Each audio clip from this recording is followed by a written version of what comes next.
Shalom Sobat STI yang dikasihi oleh Tuhan. Sebelum kita merenungkan firman Tuhan, mari kita berdoa. Tuhan, kami mengucap syukur kepadamu atas kasih-Mu dalam kehidupan kami. Terima kasih Tuhan, Engkau telah memimpin hari yang kemarin, sehingga di hari ini kami beroleh kekuatan yang baru, semuanya karena kemurahan Tuhan. Dan pada saat ini kami akan memulai hari kami dengan mendengarkan firman Tuhan. Biarlah Engkau pimpin setiap hati kami, sehingga firman Tuhan bisa kami mengerti dan bisa kami lakukan dalam kehidupan kami sehari-hari. Terpujilah nama-Mu, di dalam nama Tuhan Yesus kami berdoa mengucap syukur. Amin.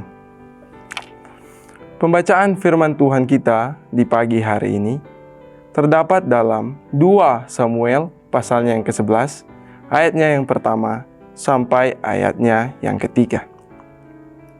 Firman Tuhan berbunyi demikian. Pada pergantian tahun, pada waktu raja-raja biasanya maju berperang, maka Daud menyuruh Yoab maju beserta orang-orangnya dan seluruh orang Israel. Mereka memusnahkan Bani Amon dan mengepung kota Raba, sedang Daud sendiri tinggal di Yerusalem. Sekali peristiwa pada waktu petang, ketika Daud bangun dari tempat pembaringannya, lalu berjalan-jalan di atas soto istana, tampak kepadanya dari atas soto itu seorang perempuan sedang mandi. Perempuan itu sangat elok rupanya. Lalu Daud menyuruh orang bertanya tentang perempuan itu, dan orang berkata, "Itu adalah Batsheba binti Eliam, istri Uria, orang Het itu." Perenungan firman Tuhan kita di pagi hari ini saya beri judul, Tidak ada asap tanpa api. Tidak ada asap tanpa api. Peribahasa ini sudah sering kita dengarkan. Arti dari peribahasa ini sangat sederhana. Jika ada asap, pasti ada api. Jika ada permasalahan, pasti ada penyebabnya. Tahukah saudara-saudara, perbuatan dosa juga demikian.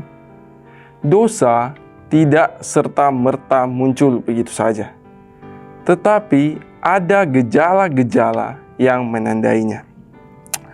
Alkitab menunjukkan kepada kita bagaimana Daud jatuh ke dalam dosa. Kisah Daud dan Batsheba menjadi saksi bagaimana perbuatan yang mengerikan yang dilakukan oleh Daud. Daud berzina, bahkan ia sampai membunuh seseorang. Sadarkah saudara-saudara bahwa penulis telah menunjukkan gejala-gejala sebelum Daud melakukan perbuatannya itu?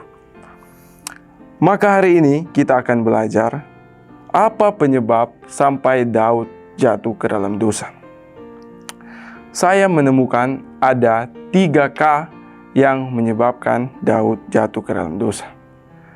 K yang pertama adalah kemalasan. Perhatikan ayat yang pertama. Pada pergantian tahun, pada waktu itu, raja-raja biasanya maju berperang.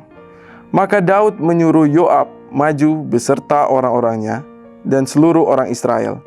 Mereka memusnahkan Bani Amon dan mengepung kota Raba, sedang Daud sendiri tinggal di Yerusalem. Bentuk kemalasan yang dilakukan oleh Daud adalah ia tidak menjalankan kewajibannya sebagai seorang raja. Seharusnya ia pergi berperang, tetapi ia abai dan malah memilih untuk tinggal di istananya.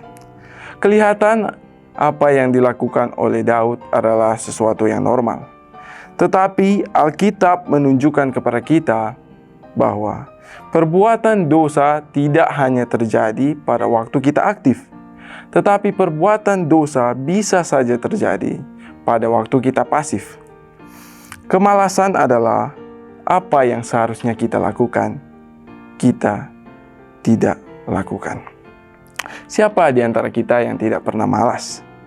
Malas adalah hal yang paling mudah untuk kita lakukan. Cukup diam dan jangan lakukan apa-apa.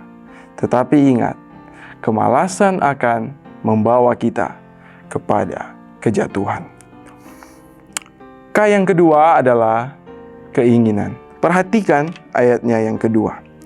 Sekali peristiwa pada waktu petang, ketika Daud bangun dari tempat pembaringannya, lalu berjalan-jalan di atas soto istana, tampak kepadanya dari atas soto itu seorang perempuan sedang mandi. Perempuan itu sangat elok rupanya. Kemalasan membawa efek domino kepada keinginan untuk berbuat dosa. Mata Daud tertuju kepada seorang perempuan yang sedang mandi. Dari sanalah muncul keinginan untuk berbuat zina. Ada ungkapan yang mengatakan bahwa peperangan akan dosa bermula di dalam pikiran. Bagaimanakah dengan kehidupan kita? Apakah kita memakai pikiran kita untuk memikirkan kebaikan, atau malah kita menggunakan pikiran kita untuk memikirkan kejahatan? Hati-hatilah dengan keinginan. K yang terakhir adalah kemampuan. Perhatikan ayatnya yang ketiga. Lalu Daud menyuruh orang bertanya tentang perempuan itu, dan orang berkata, itu adalah Batsheba binti Eliam, istri Uria, orang Het itu. Kata menyuruh adalah kata yang diulang-ulang sebanyak 6 kali di dalam teks ini. Hal ini menunjukkan bahwa kata ini merupakan suatu hal yang penting. Kata menyuruh menunjukkan kuasa Daud sebagai seorang raja. Dalam ayat yang ketiga, Daud menggunakan kekuasaannya untuk berbuat dosa. Keinginan ditambah dengan kemampuan memantapkan Daud untuk menjalankan aksinya. Daud mengira ia memiliki kemampuan untuk menutupi segala dosanya karena dia adalah seorang raja. Sering kita juga seperti itu. Karena kita yakin akan kemampuan kita untuk menutupi dosa, kita dengan berani melakukan hal-hal yang bertentangan dengan kehendak Tuhan. Marilah kita semua sadari gejalanya sebelum terlambat. Hiduplah dengan rajin.